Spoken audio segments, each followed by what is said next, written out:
Greetings. Thank you for joining our webinar on planning engaging and effective site visits. My name is Laurie Haycock, and I'm the Vice President of Data Technology and Analytics at Achieving the Dream, and I lead coaching. The purpose of today's webinar is to support colleges and coaches in co-creating a site visit agenda aligned with the college's goals, plans, and priorities, and one that facilitates group learning. Joining me today is DeLand, the ATD Core Team Co-Chair of Onondaga Community College, and Kathy Dupree, who's the Assistant Vice President for Academic Support Services at Onondaga. Onondaga is located in Syracuse, New York, and it's a part of the State University of New York, or SUNY system. Also joining us today is David Hartleb, who's the college's Achieving the Dream Leadership Coach. So they're going to share an example and key takeaways of how they work together to collaborate and plan and execute a site visit. And we know many of you have excellent examples, so we invite you to send in examples and sample site visit agendas to share with us that we can share out. It is now my pleasure to introduce DeLand. Hi, thank you for joining us.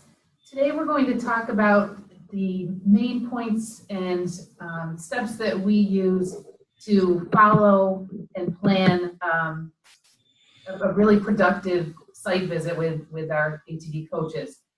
It's a valuable tool to have the coaches come to campus, and it's important to plan ahead and be sure that you have a really robust agenda, so when they're on campus, you're making the most of their time and all of your ATD members on your campus's time.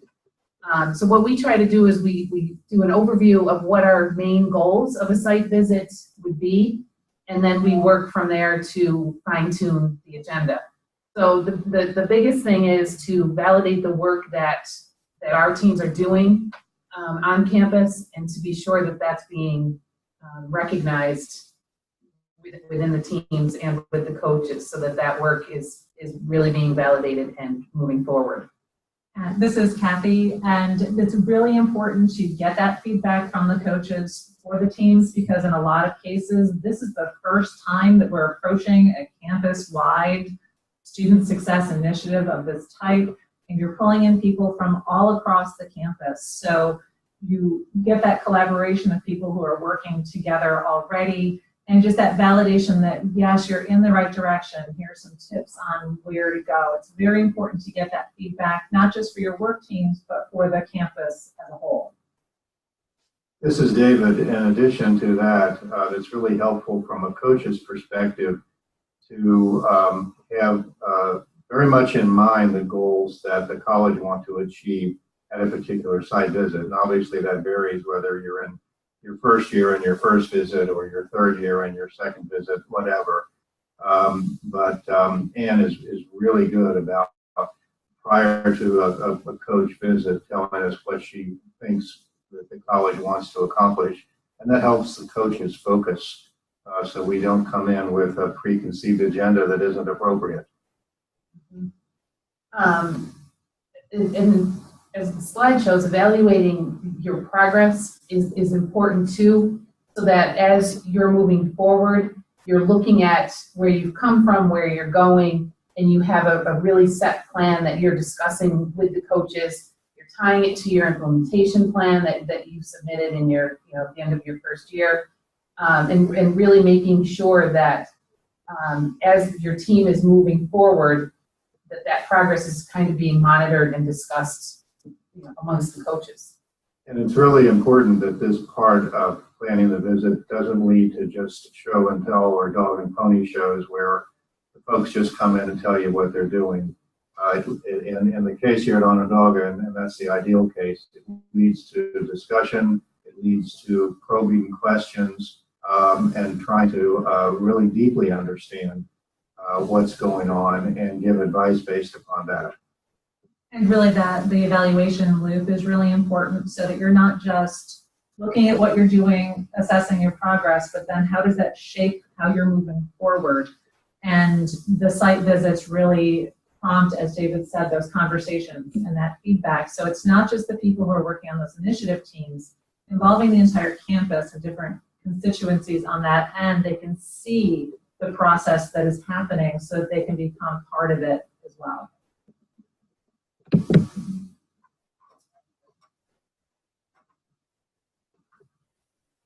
So when you begin the process of planning, I think one of the most important things to really look at is what kind of information is needed to be shared amongst the teams, the coaches, and then your individual work groups for your initiatives. That's the biggest thing you need to consider, because that kind of informs where you go in planning the agenda. And really, it's not just what information are you sharing with the coaches before they come in, so that they have an idea, a sense of where things are going on campus, but also what information are you going to be sharing with the campus while the coaches are here. You should ideally already be sharing information and progress and what you're doing, but also what type of information will be the focus of this particular visit. And to just to add to that, not every time, but most of the time, Ann sends us coaches, as coaches, questions from the teams well in advance. So we have a real good idea coming in, not only in general what this is about, but very specific questions that they want us to try to answer.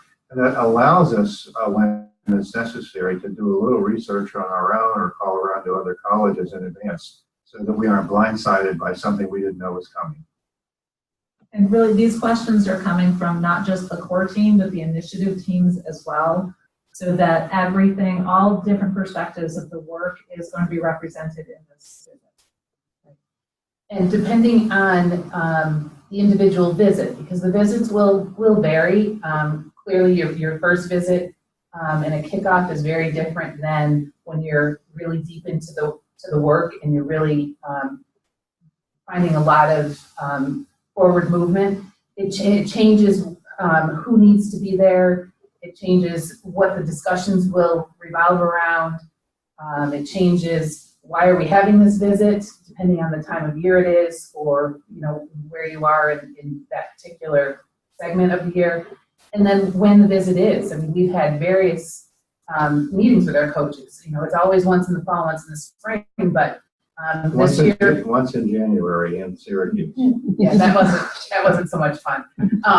But like this year, we're having our visit now in September. Our kickoff year, it was at the end of October. Last year, it was in December.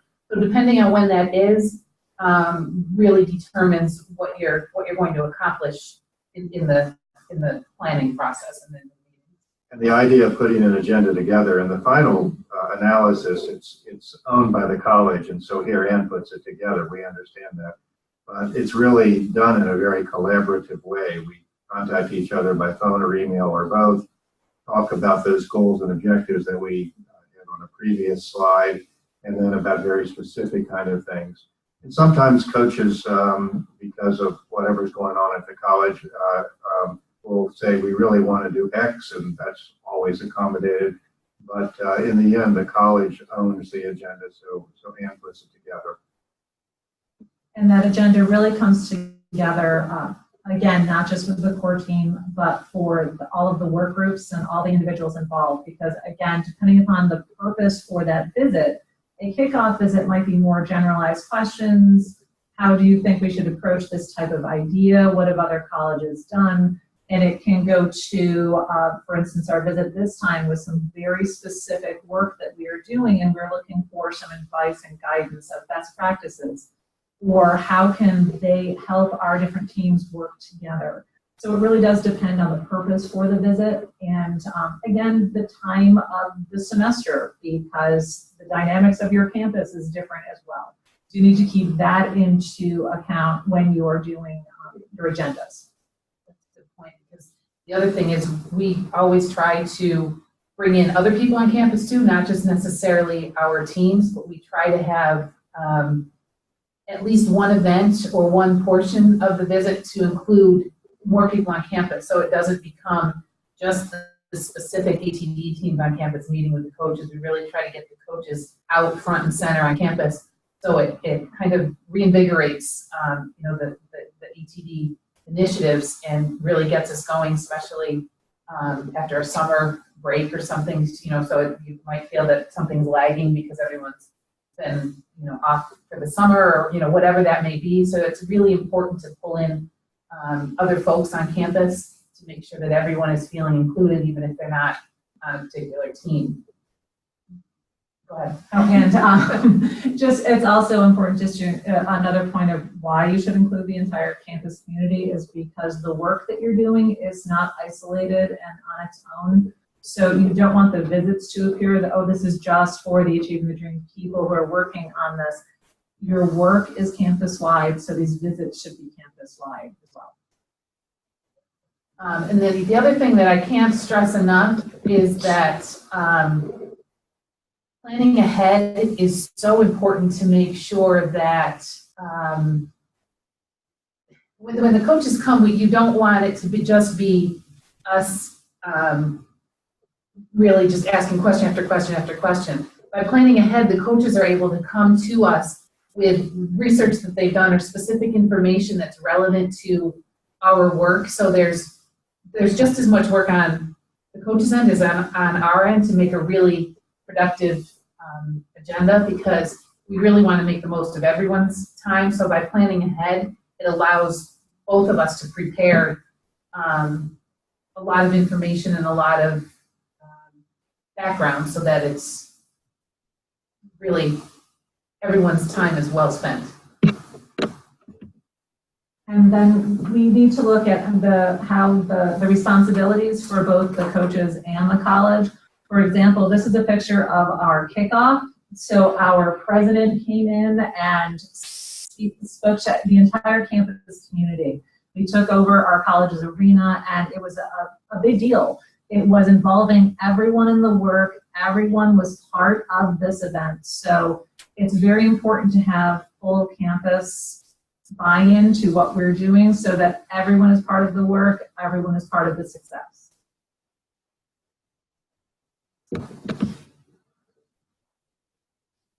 So some of the advantages of planning ahead and putting a lot of forethought into it is it makes our work overall easier. If we can have a well thought out agenda and plan, it's just going to promote our work and make us, after the coaches go back and we're mired back down into the work, it's going to make that easier, because that visit will have been productive, and we will not only have gotten support for what we've already been doing, but the coaches are very good at helping us look forward to what we have to move on to, some of the roadblocks we may hit, and it just facilitates the whole process for us. And I think that's important in the process of meeting with the coaches. So planning ahead for that just serves everyone better. And the understanding of the students on campus, the student success work on campus, the understanding of all of the work that goes into this and how everything is there to help our students succeed is the biggest advantage to what we're going through, because it's not just us saying it anymore, it's the coaches coming in and validating again our work to the full campus community. Some of the challenges in planning a visit is for everyone to understand kind of what the expectation of the visit is. I think sometimes people, and Kathy, you can maybe speak to this, some of the teams, when they're in this work and they are facing some challenges, they think that when the coaches come, it's going to be a magic solution to, oh, the coaches are coming, we'll get all the answers. We'll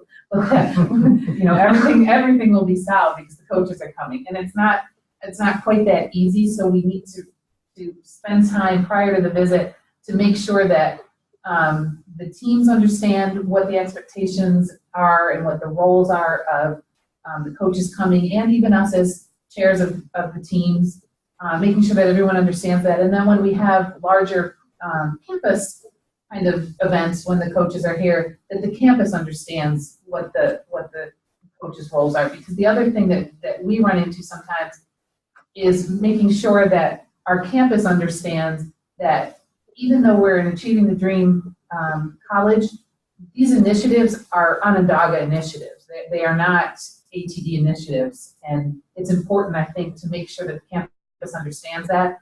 So when we have these events, it's recognized as Achieving the Dream, but they understand that the work is Onondaga work. and that's where it's coming from. Right, and that's especially important with working with the teams, because when the coaches come in, there's a very real danger of the team members just sitting like they're in class and waiting for the wisdom to be poured into them by these coaches of this is the answer. And there is no one answer. It needs to be determined by each individual campus and through the work of the individuals on the team, and getting everyone fully engaged that's around the table. So it's every team member is part of that conversation. You get people who are out in the college community as part of that conversation, and getting everyone to understand that role can sometimes be a challenge. As coaches, we can always share best practices when something is identified as an issue or a problem that's going to be addressed, but we don't like to start there. We like to start by clarifying goals and objectives for each initiative team or for the core team, which can be challenging. We also like to make sure that we understand sort of the history and culture of the college, so that we don't recommend something from College X that has no relevance to Onondaga. So there's a little bit of flexibility involved here on the coach's part, and also in the end, we want to make sure that the folks at the core team, data team, and initiative teams feel ownership in what they're designing. We just don't bring something in a nice little package with a bow on it and say, do this. It may not work here if we don't understand what Onondaga's culture is about. Right. I definitely agree with that. And the other thing, and we said it a little earlier, is to include others on campus that aren't necessarily directly involved in the specific ATD teams or work groups, because student success isn't limited to just the ATD teams. We really have to make sure that the campus understands that any initiative we're undertaking, one of our groups is called the DevEd group, and that was the initiative we were focusing on, but it's so much larger than that and bigger than that, and we need the campus to understand that just because it's titled DevEd does not mean that it only affects faculty that are teaching DevEd or the departments that have DevEd courses. You know, it's going into more things about gateway courses. So we have to really be conscious of making sure the campus feels included and a part of everything that we're doing. And that takes planning ahead of time to make sure that they can be involved. And just one last piece of the scheduling. This is where the time of the semester really matters, because December is a very different way of getting everyone involved than in the September meeting. So just to keep that in mind. So when we kind of look at a broad overview of the really important strategies when planning, just making sure that all the teams are included in the planning and that you're not just dictating, coaches are coming and this is what you're responsible for and this is when you're going to show up. They need to feel ownership in part of the planning, and that their voices are heard of what needs to be addressed, what they want to get out of it, what they want to hear from the coaches. That's very, very important to include everyone. You also need to make sure that there's time for those work groups to meet with the coaches individually, because the work is different and there will be different questions that will not necessarily be relevant to the other areas, as well as getting everyone together in a larger group so that those more generalized questions and that information sharing can take place. And finally, it's the last item there, but it's always important for the coaches to have an exit interview with the president, sort of privately, so that observations can be shared candidly back and forth, and that's very helpful in the process. And sometimes it's challenging. Presidents have busy schedules, so it has to be planned in advance.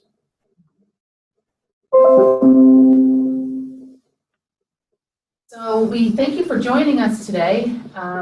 You know, we've learned a lot as new colleges. If you're a new college listening to this, it may seem overwhelming when you plan your very first visit, but each time it gets easier. It gets easier as you develop a relationship with the coaches, and just as you get to know your work.